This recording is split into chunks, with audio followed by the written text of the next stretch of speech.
Hello, beautiful people, Laryssa here. In this video, I am going to give you the ins and outs of what grounding, aka earthing is, and how you can incorporate these practices in your life to reduce stress, anxiety, improve sleep, and so much more. Let's get it. Okay, friends, so we're gonna start super basic with what is grounding, what is earthing.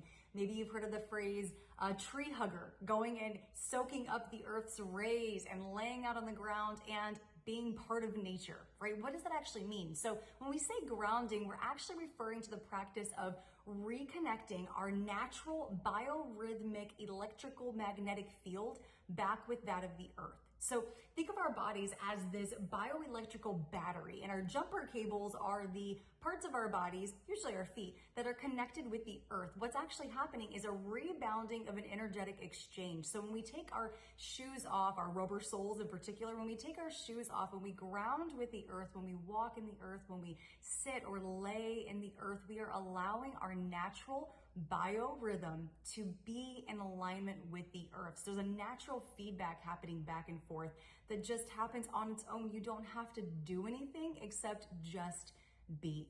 So thinking of ourselves as a battery, all of our atoms in our body are constantly moving. Nothing is ever at rest. Everything is always constantly moving, shaking, evolving. So when you are grounding, when you are earthing with the earth, you are allowing yourself to reconnect with the natural state of homeostasis in our body. You're letting your body essentially get that battery recharge.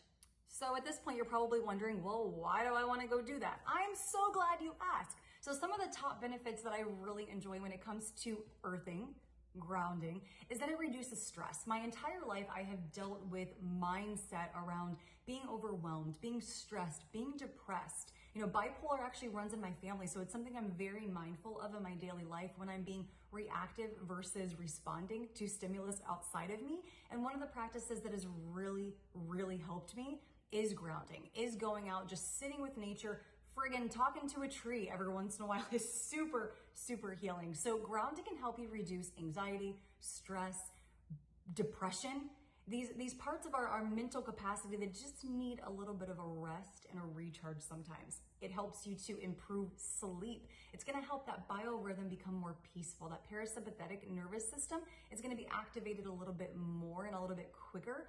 So you're gonna have an easier time relaxing, staying asleep.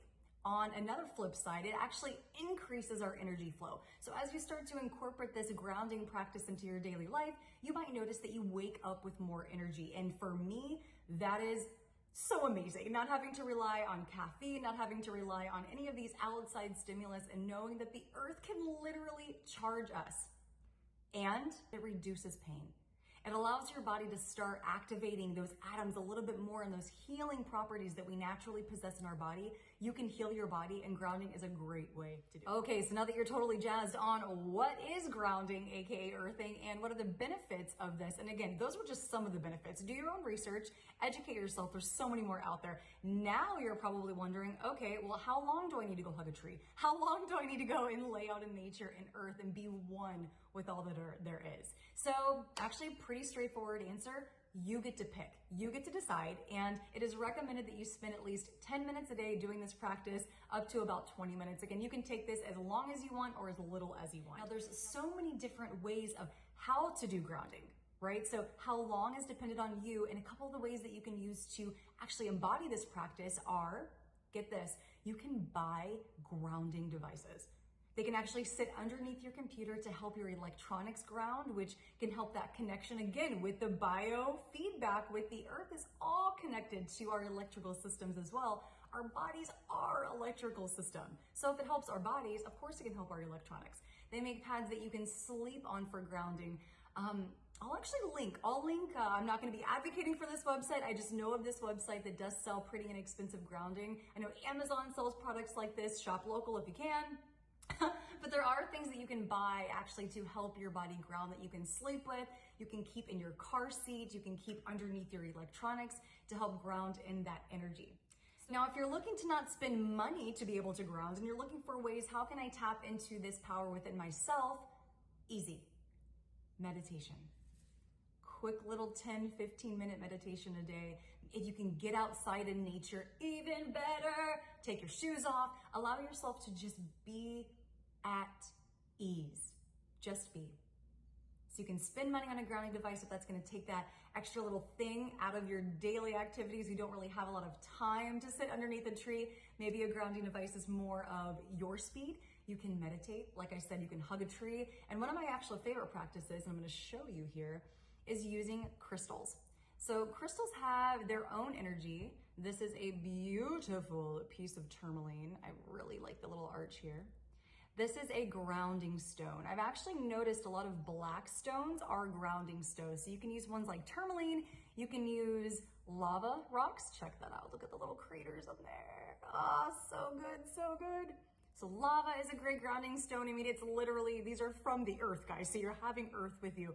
There's also black obsidian. You can get a nice little shiny view of that. Beautiful. So crystals are another way that you can just slip one in your pocket, or if you're like me, you can slip one in your bra and take that little piece of earth around with you wherever you are. I've also been known to pick up stones, seashells, or even leaves and carry them around with me until our time is no longer in sync and I release them back to the earth. So guys, if you've enjoyed this video or you at least got a smile or learned something, give it a like. Be sure to hit the subscribe button so we can stay in contact. Comment below where you're actually tuning in from. I'd love to know where our tribe is growing. And be sure to hit that notification bell so that you can get more on how to get out of your mind and more deeply connected with your body. And until we meet again, friends, I love you so much and I'll see you again soon. Bye for now.